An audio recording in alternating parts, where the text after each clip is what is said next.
Hello guys. तो इस video में हम बात करेंगे रतन इंडिया एंटरप्राइजेस शेयर के बारे में, जो अभी 54 रुपीज़ पे ट्रेड कर रहा है। और लास्ट ट्रेडिंग सेशन यानी फ्राइडे को इसमें लोअर सर्किट लगा है, जो कि 60 रुपीज़ पे पहले ट्रेड कर रहा था, फिर लोअर सर्किट लग के 54 रुपीज़ पे ट्रेड किया। पिछले एक महीने में अगर देखा जाए, 12 तारीख को ये 30 रुपीज़ पे था। ऑलमोस्ट 11 तारीख को इसने 12 मई को इसने 31 रुपीज़ को टच करके, और अभी 2 जून को ये 2 जून के दिन 60 रुपीज़ को टच किया था। यानी पूरी की पूरी 100% की रैली इसने मूवमेंटम दिखाई थी। अब जब इतना बड़ा मूवमेंटम दिखाएगा कोई शेयर, तो करेक्शन आनी तो लाजमी है। तो अभी हम देखेंगे आगे वीडियो में कि इतनी अच्छी मूवमेंटम, इतनी बड़ी रैली क्यों आई, इसकी क्या वजह थी, और ये जो लोअर सर्किट क्यों लगा है अब, और अब ये कहाँ तक जा सकता है, इसके सपोर्ट क्या है, इसके रेजिस्टेंस क्या है, आइए वीडियो में देखते हैं। तो ये इतनी बड़ी रैली आने की प्रमुख 2 वजह थी, 2 न्यूज़ थी एक्चुअली। और रिज़ल्ट आया था इसका, बहुत बम्पर रिज़ल्ट था, वो मैं आपको दिखाता हूँ। पहली न्यूज़ तो ये थी कि एशिया के रिचेस्ट पर्सन यानी कि Gautam Adani, one of the richest person Gautam Adani ने ड्रोन सेक्टर में अपना कदम रखा है। वो अब ड्रोन सेक्टर में भी एंटर करने वाले हैं। ये देखिए, ये न्यूज़ है, आप इसमें पढ़ सकते हैं नीचे।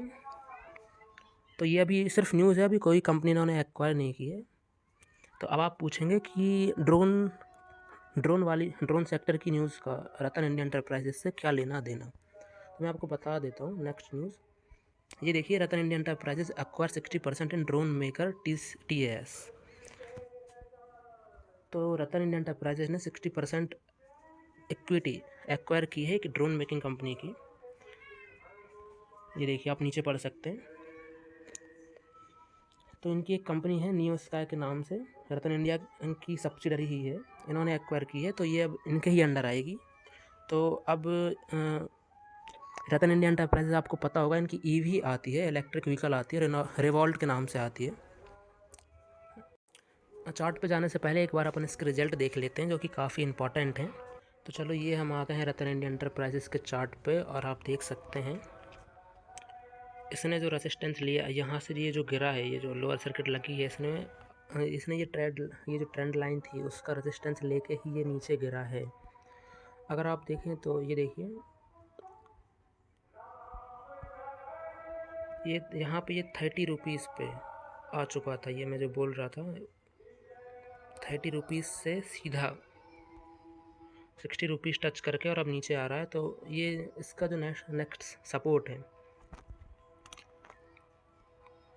ये देखिए। और हम रतन इंडिया एंटरप्राइजेस के चार्ट पर आ गए हैं, और आप देखिए लोअर सर्किट जो लगा है, वो उसने अपने ट्रेंड लाइन की जो रेजिस्टेंस है उस पर रेजिस्ट करके ही ये इसमें लोअर सर्किट लगा है, नीचे गिरा है।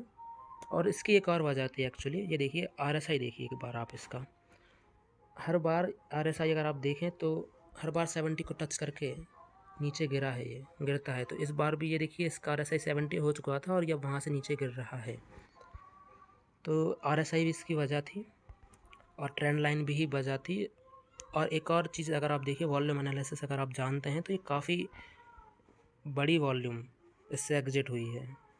यानी जो सेल्स वाली जो वॉल्यूम है, वो देखिए कितनी बड़ी आई है। तो हो सकता है इसमें हेल्दी करेक्शन आए। चलिए, कहाँ तक नीचे गिर सकता है ये देखते हैं अपन।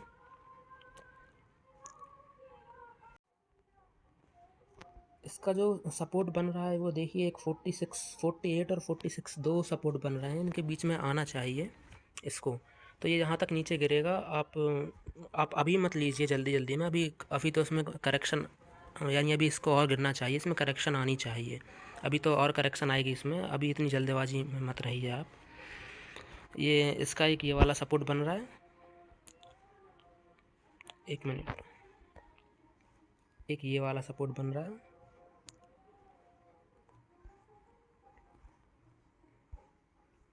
और दूसरा बन रहा है, ये देखिए। अगर आप डीमा को लगा के देखेंगे, तो ये जो इसका 100 डेज़ का जो डीमा है, उसको हमेशा रिस्पेक्ट करता है, उस पर हमेशा सपोर्ट लेता है। ये देखिए आप, यहाँ पे भी लिया था, यहाँ पे भी लिया था, यहाँ पे वीक हो गया था इसीलिए यहाँ पर नहीं लिया, और यहाँ से फिर गिर गया था। इससे पहले भी इसने कई बार लिया है, आप ये देखिए। तो इस बार भी बहुत ज़्यादा हाई चांसेस हैं कि ये अपने 100 डीमा को, जो कि वो भी 46 पे ही आ रहा है, यानी इसका काफ़ी स्ट्रॉन्ग सपोर्ट बन चुका है 46 पे। तो ये 46 रुपये तक गिर सकता है। और आप इतने जैसे 46 पे आए तो आप तुरंत ही मत ले लीजिएगा, आप पहले उसको देख लीजिएगा उस पर सपोर्ट ले रहा है क्या, उसमें ग्रीन कैंडल बन रही है क्या, तो फिर आप उस पर एंटर करिएगा और छोटा सा स्टॉप लॉस नीचे लगाइएगा 45 का, और 46 से आप एंटर हो सकते हैं। इसके टारगेट काफ़ी बड़े हैं, क्योंकि इसमें रिवॉल्ट की जो इसकी रिवोल्ट की सेल्स है वो काफ़ी अच्छी आ रही है, 12 करोड़ की एकदम से हो चुकी है, और इसके रिव्यूज़ भी काफ़ी पॉजिटिव हैं मार्केट में। तो हो सकता है ये काफ़ी अच्छा रहे। तो अब अगर आपने मतलब आई होप आपने सेल कर लिया हो, क्योंकि इसमें सेल करने का काफ़ी अच्छा मौका था, मतलब बहुत देर ट्रेडिंग चली थी।